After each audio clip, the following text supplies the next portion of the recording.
Sa mga bagong implementasyon at mga advisory ngayon, napakaraming mga OFW ang nagtatanong kung ano na daw ba ang mga eksaktong requirements na dadalhin pa uwi sa Pilipinas at pabalik sa ibang bansa. So this month guys, kahit in-implement na yung baggage and currency declaration na sinama na sa e-travel registration, ay hindi naman lahat ng mga pasahero ay kailangan gumawa noon. Kakailanganin mo lang ito kung meron kang kailangan i-declare. For example, meron kang dalang cash na 10,000 US dollar o kaya naman 50,000 in peso pauwi sa Pilipinas or pabalik sa ibang bansa. Sa mga nagtatanong pala guys about 10,000 US dollar at 50,000 in peso dahil mali daw yung conversion. Ganito guys, hindi binabase ng Pilipinas ang conversion sa 10,000 US dollar at sa 50,000 in peso. Kumbaga, iba yung rules sa pera natin na Philippine peso at iba din yung rules sa US dollar or foreign currency. So kung foreign currency ang dala nyo, ay pwede kayo magdala ng minimum na up to 10,000 US dollar ang halaga or equivalent. Pero kapag Philippine peso guys ay 50,000 pesos lang ang allowed na tax-free at hindi nyo kailangan i-declare.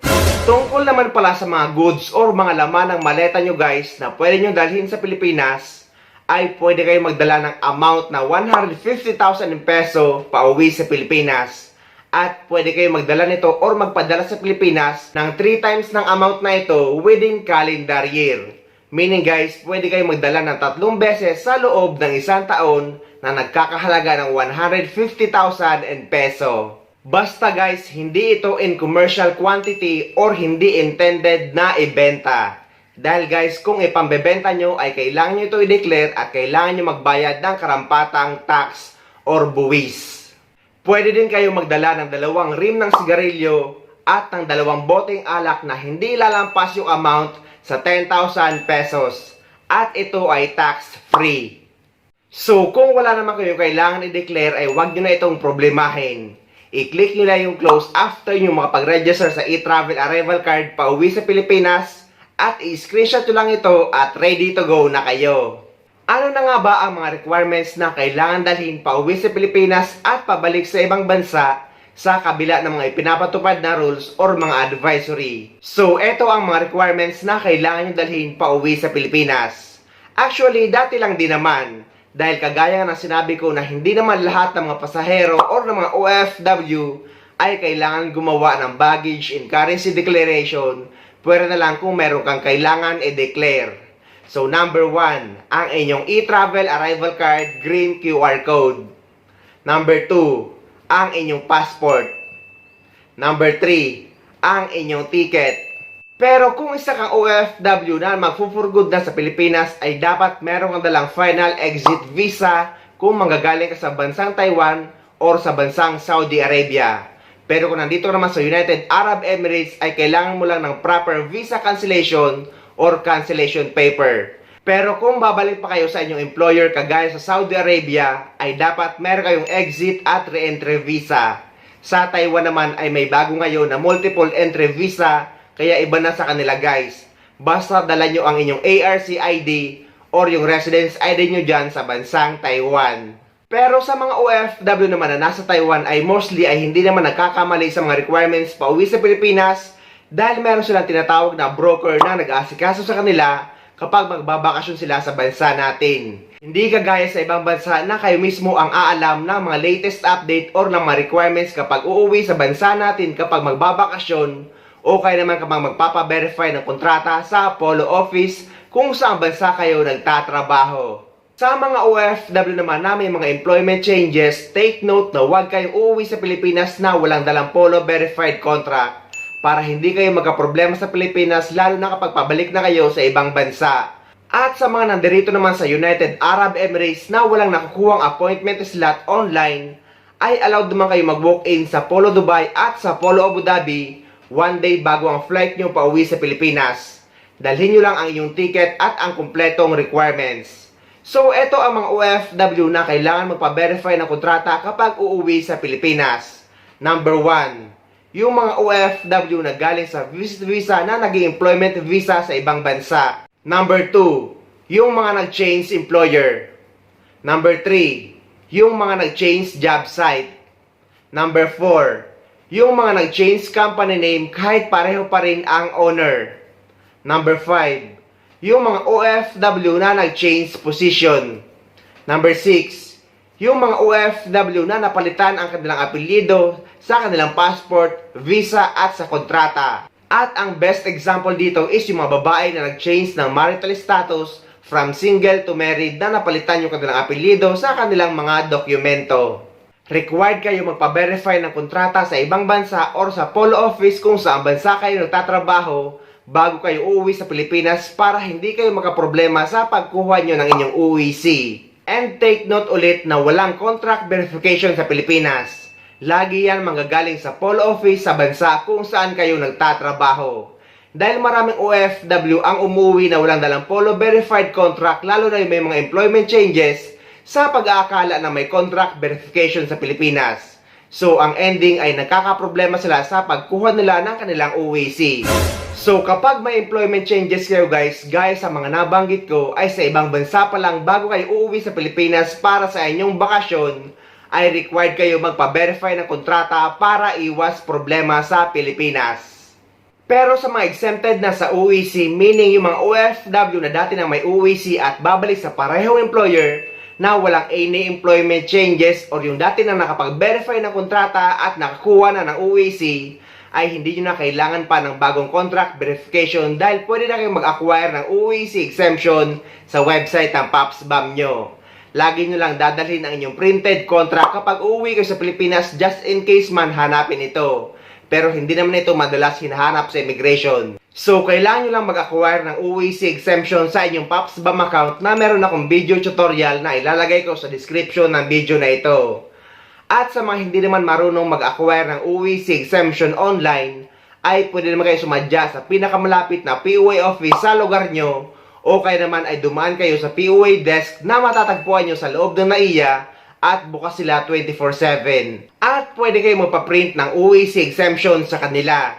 At sa mga nagtatanong naman na yung mga naka-generate ng UEC or napaagang nakapag-generate ng UEC nung nagpa-verify ng kontrata at aabutan na ng expiration bago pa man ang flight nila pabalik sa ibang bansa, ang kailangan nyo lang gawin guys ay mag-reacquire kayo ng panibagong UEC exemption after ng expiration. At kung hindi naman kayo marunong mag-reacquire ng UEC exemption or kumuha ng panibagong UEC gamit ang PAPSBAM account nyo, ay gaya nga ng sabi ko ay pwede kayo sumadya sa pinakamalapit na POA office sa lugar nyo o kaya naman ay sumadya kayo sa POA desk sa loob ng NAIA or sa mga international airport at bukas sila 24/7 at pwede kayo magpa-reprint ng inyong UEC exemption sa kanila. Huwag nyo nang masyadong estresin ang sarili nyo at huwag nyo nang masyadong gawing komplikado. At eto naman ang mga requirements na kailangan nyo dalhin kapag pabalik na kayo sa ibang bansa. Number 1, ang inyong e-travel departure card blue QR code. Number 2, ang inyong UEC or UEC exemption. Number 3, ang inyong valid visa. Pero sa mga nandito na sa United Arab Emirates, ang visa natin ay ang ating Emirates ID na at yun na ang hahanapin sa immigration. Number 4, ang inyong passport. Number 5, ang inyong ticket. Number 6, na madalas ngang hindi naman hinahanap sa immigration, ay ang inyong OWA membership. Make sure guys na dapat lagi tayong active member ng OWA dahil proteksyon natin itong mga OFW habang nagtatrabaho tayo sa ibang bansa. At just in case man may mangyari sa isang OFW, ay hindi hilaw ang tulong na matatanggap ng isang OFW or pamilya ng OFW kapag aktibong miyembro ka ng OWA. So, yan lang naman guys ang mga requirements pauwi sa Pilipinas at pabalik sa ibang bansa. Wala namang halos na dagdag dahil ang akala ng mga OFW ay required ang lahat na gumawa ng baggage in currency declaration. Required lang ito kung may kailangan kang i-declare at kung sa Terminal 1 ka lalapag. Panoorin nyo ito. I declare electronic customs baggage and currencies declaration. If you are arriving at the NAIA Terminal 1, please take note of the following steps for a convenient customs clearance process. Within 48 hours prior to arrival, travelers and crew members have the option to file their customs baggage and currencies declaration form online. Log in at ideclare.customs.gov.ph. Click the E-CBD application button and read and acknowledge the privacy policy and important information by ticking the appropriate boxes. Fill out the E-CBD form by providing the following information: flight details, port of departure and arrival, personal information, general declaration, additional documents if any, signature, and email address. If you are bringing in foreign or Philippine currency or monetary instrument exceeding 10,000 US dollars or 50,000 pesos, click yes in the General Declaration section and fill out the Electronic Currencies Declaration Form or E-CDF. Please take note that prior written authorization from the Bangko Sentral ng Pilipinas must be secured for Philippine currency or monetary instruments exceeding 50,000 pesos. Once complete, click Submit. Download the QR code automatically sent to your registered email and print or directly present it to the customs officer at the arrival area for clearance. Please proceed to the green lane if you have nothing to declare, or to the red lane if you have goods to declare. In case you were not able to declare online prior to travel, our customs officer shall gladly assist you in accomplishing the paper copy or the electronic customs baggage and currencies declaration form through the I Declare kiosks found at the customs area.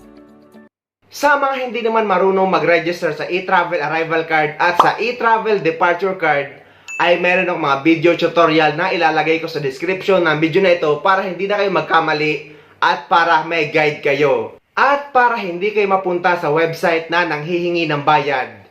Dahil inuulit natin guys na ang e-travel registration ay 100% free.